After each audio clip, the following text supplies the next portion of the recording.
আসসালামু আলাইকুম সবাইকে। অনেকদিন পর কেনাকাটা করতে চলে গিয়েছিলাম। তো আজকে যে বেশ সুন্দর, সুন্দর কিউট সব প্রোডাক্টগুলো আমি পারচেজ করেছি। তো সেগুলো আজকে তোমাদের সাথে একটু শেয়ার করব। তো ফার্স্টেই আমি এরকম সুন্দর একটা ব্যাগ নিয়েছিলাম।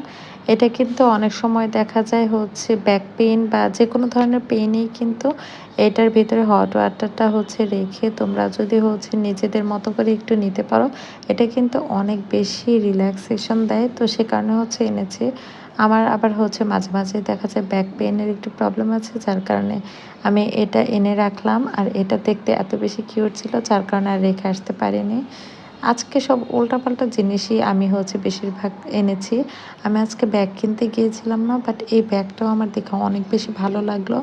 এটা কিন্তু অনেকটা আড়ং কোয়ালিটির একটা ব্যাগ। তো এই ব্যাগটা আপনারা কি গেস করতে পারবেন যে প্রাইস কত নিয়েছে? আপনারা যদি গেস করতে পারেন আমাকে কমেন্টে জানাতে পারেন। নরমালি দেখা যায় এরকম ছোট, ছোট পার্সগুলো কিন্তু আড়ং-এ বিক্রি করে।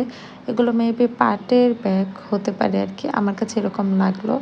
তো দেখতে কিন্তু খুবই সুন্দর একটা লুক দিচ্ছে। এগুলো কিন্তু যেকোনো ড্রেসের সাথেই ক্যারি করা যাবে। আর এগুলো আড়ং থেকে নিতে গেলে ভ্যাট দিয়ে দেখা যায় ৳৫০০ মতো পড়ে যায়। অনেক সময় এর থেকেও বেশি পড়ে। কিন্তু আমি এটা যেহেতু আড়ং থেকে নেইনি, এমনি একটা লোকাল শপ থেকে নিয়েছি, যার কারণে প্রাইসটা কম পড়েছে।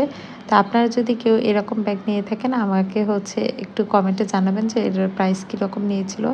আর এরপর নিয়েছি একটা সুন্দর একটা ফেস ওয়াশ। এটা বেশ কার্যকর একটা ফেস ওয়াশ। মামা আর্থের এই ফেস ওয়াশটা আমি এর আগে রাইস ফেস ওয়াশটা ইউজ করেছিলাম। অনেক ভালো কাজ করেছে। দেন আমি এটা নিয়ে এসেছি। এটাও রিভিউ ভালো পেয়েছি। আর যেহেতু আমার face oily plus acne prawn, যার কারণে আমি এটাই এনেছি। এটা অয়েল কন্ট্রোল করে প্লাস অ্যাকনে রিমুভেও কিন্তু সাহায্য করে, যার কারণে মামা আর্থের এই ফেস ওয়াশটা এনেছি। আর এটার প্রাইসটাও কিন্তু একটু কমেই পেয়েছি। আমি এটা অনলাইন থেকে নিইনি, আমার পরিচিত একটা শপ থেকে নিয়েছি। দেন রুম ডেকোরের জন্য এই আইটেমটা এনেছি। এটা আমার কাছে বেশ অনেকটাই ইউনিক লেগেছে, যার কারণে এটা আমি কিনেছি।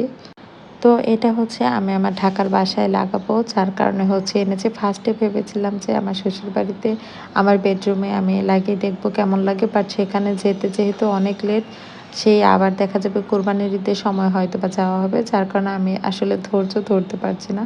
আমি ভাবলাম আগে আমি আমার বাসায় লাগাবো, দেন যদি ভালো লাগে তাহলে শ্বশুরবাড়িতেও আমার রুমের জন্য নিব। আর এই জিনিসটা এনেছিলাম, এটা একটু মেটাল টাইপের ছিল ম্যাটেরিয়ালসটা, বাট অনেক সুন্দর। এটা আমি আমার ড্রয়িং রুমে লাগাতে চাচ্ছি।